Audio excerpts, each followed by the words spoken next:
There's a couple of things about music.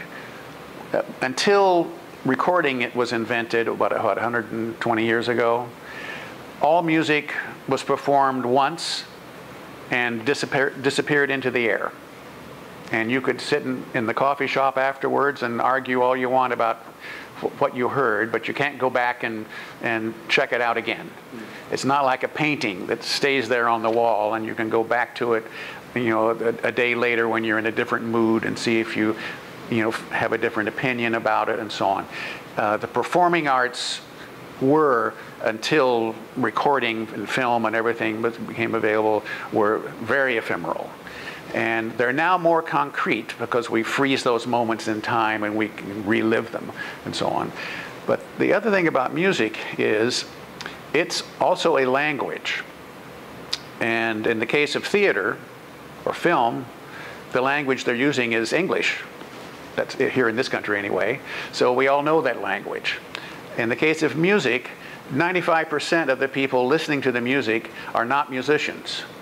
They don't know when they're listening to it that, oh, they're in the key of C now, and they're in 3/4 time, and oh, they just modulated into 7/8, and now it's influenced by this, and that when I listen to music, I hear the nuts and bolts of how it's put together, and I know what's going on musically. Listeners who are not musicians are listening intuitively.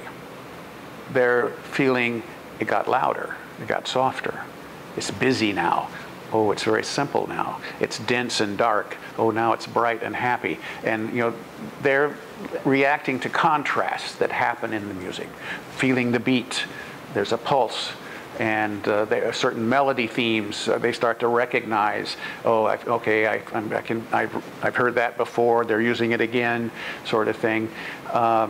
We communicate with both kinds of listeners, the ones who are listening intuitively and the ones who are listening with knowledge of music. And if we're lucky, if we're good enough, we reach both of those audiences really well.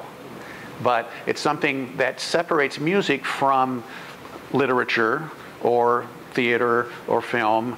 I mean, granted, the audience doesn't know film technique, and a cameraman who watches a movie will know, oh, they blocked that shot from here and they cut here and they edited it this way and so on. But still, the guts of the movie are spoken words that we can follow and understand. Music is much more subjective and therefore hard to criticize effectively.